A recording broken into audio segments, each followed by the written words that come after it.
Vous le savez, sur originalcomics.fr, on vous parle aussi de bandes dessinées, plutôt classiques, franco-belges, des choses qui viennent de chez nous, ou de Belgique, ou de Suisse, ou d'ailleurs, puisque nous sommes ouverts sur tous les horizons. Je lis personnellement de la bande dessinée depuis plus longtemps que du comics, j'en lis beaucoup, et je ne fais que vous montrer celle que j'aime. La bande dessinée prend de plus en plus de place chez Original Comics, parce qu'il y a des titres sympas qui sortent, et parce que c'est aussi un souhait de vous proposer de bonnes bandes dessinées, c'est dur à dire. Et donc du coup, régulièrement, on vous propose des BD. Alors pourquoi on vous propose qu'une courte sélection? D'abord parce qu'on n'a pas le temps, évidemment, de traiter toute la bande dessinée. L'équipe aujourd'hui n'est pas assez dimensionnée, la boutique non plus pour ceux qui la connaissent. On n'a pas la place, tout simplement. Vous avez vu le nombre de sorties BD qui sortent chaque semaine? Eh bien, c'est taré. On ne pourrait pas, dans notre mini-boutique, tout accueillir, malheureusement. Donc il faut faire des choix. Donc du coup, l'angle qu'on a décidé de prendre, c'est de partir sur des coups de cœur.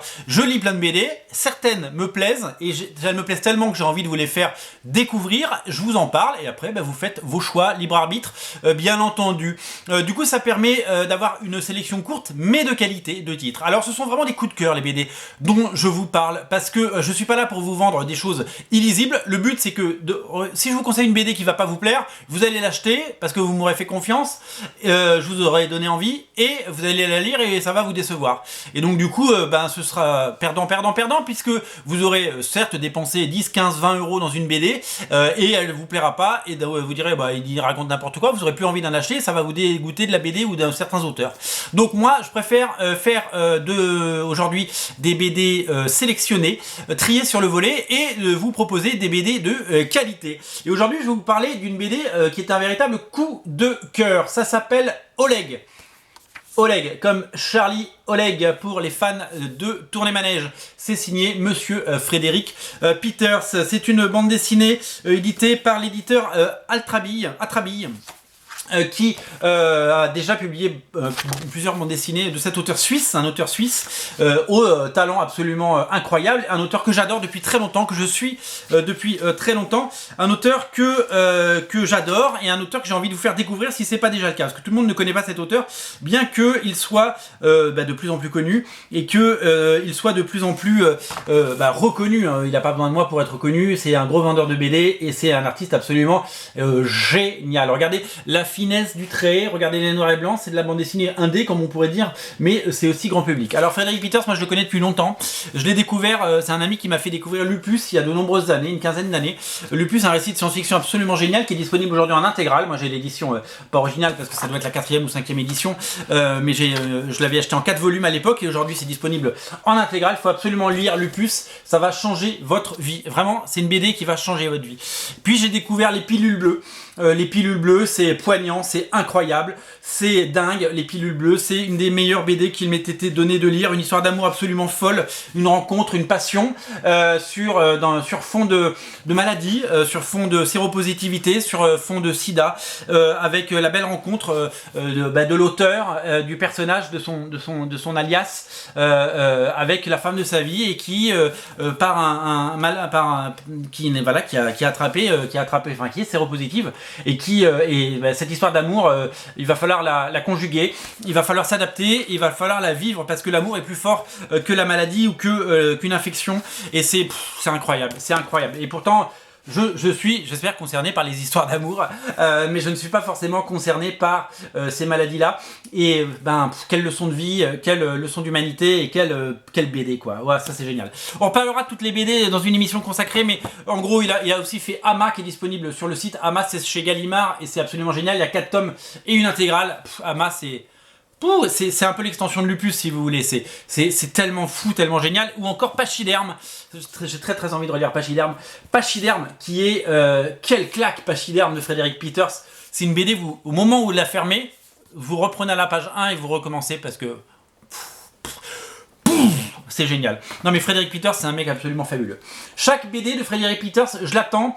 Ça fait vraiment, c'est la BD qui quand je l'achète, elle arrive en haut de ma pile. Et c'est celle que je lis en premier. C'est-à-dire que j'ai laissé tomber toutes les autres. C'est-à-dire que je ne les regarde plus. Je ne regarde plus les X-Men, je ne regarde plus rien. Je lis du Frédéric Peters parce que c'est absolument incroyable. C'est magnifique. On est dans clairement ce qu'on peut appeler l'auto-fiction. On n'est pas dans l'autobiographie parce que je pense qu'il y a des éléments de sa vie. Hein. C'est l'histoire d'un dessinateur à succès qui n'a pas la page blanche mais qui balance 1 milliard d'idées pour ses nouvelles BD. Et c'est ça que j'ai apprécié parce que il y a beaucoup d'auteurs qui au bout d'un moment font des BD un peu perso sur la page blanche. Et moi ça a vraiment le don de me gaver parce que je m'en fous de savoir qu'un auteur a une page blanche. Et puis les BD autobiographiques, il y en a eu beaucoup au début des années 2000 où les gens ils ont parlé de leur nombril et elles n'étaient pas toutes intéressantes. Là on voit que c'est une autofiction. On voit qu'il y a une base de vérité mais qu'il y a une trame qui a été racontée. C'est une tranche de vie, c'est l'histoire d'un couple. Lui est dessinateur, il vit sa vie dans son studio, il est confiné toute l'année si vous voulez, mais il n'est pas dépressif, il est pas. C'est quelqu'un qui vit, c'est quelqu'un qui est ouvert sur le monde, c'est quelqu'un de génial, de rêveur, qui cherche l'inspiration là où elle est, dans le temps qui passe, dans la musique, etc. Et il nous raconte d'ailleurs, il y a 10 débuts de bande dessinée là-dedans, ce qui est assez chouette, avec des idées folles, des idées géniales, comme on peut retrouver dans Lupus ou Ama, les BD que je viens de vous montrer. On voit son quotidien, la piscine, sa fille, le cinéma, ses passions, ses rencontres, et puis aussi le temps qui passe parce que l'âge passe et que on peut être il peut y avoir des petits accidents de la vie, il peut y avoir des petits accidents vasculaires, des choses comme ça, des petites alertes, voilà. Et puis c'est une grosse introspection avec des textes forts, avec on est à la fois dans la tête de l'auteur mais aussi dans la tête de l'homme qui vit cette vie. C'est une tranche de vie, on passe quelques semaines avec ce personnage qui s'appelle Oleg donc, et qui est tout de suite attachant. On a envie on connaît sa vie, on a envie de. Chaque personnage est très bien taillé, la mère, la fille, c'est vraiment exceptionnel. Il va à Angoulême, voilà. Regardez comment il parle d'Angoulême. Je trouve ça absolument génial. C'est les temps modernes. Il fait de la dédicace au kilomètre. C'est vraiment fabuleux. Il parle d'actualité, il parle d'écologie, il parle de ce monde qui part en vrille. C'est à la fois, c'est jamais sombre, c'est toujours gai, c'est toujours fort, puissant, on a envie de plonger dans les dessins, on a envie de plonger du grand plongeoir dans un bassin incroyable.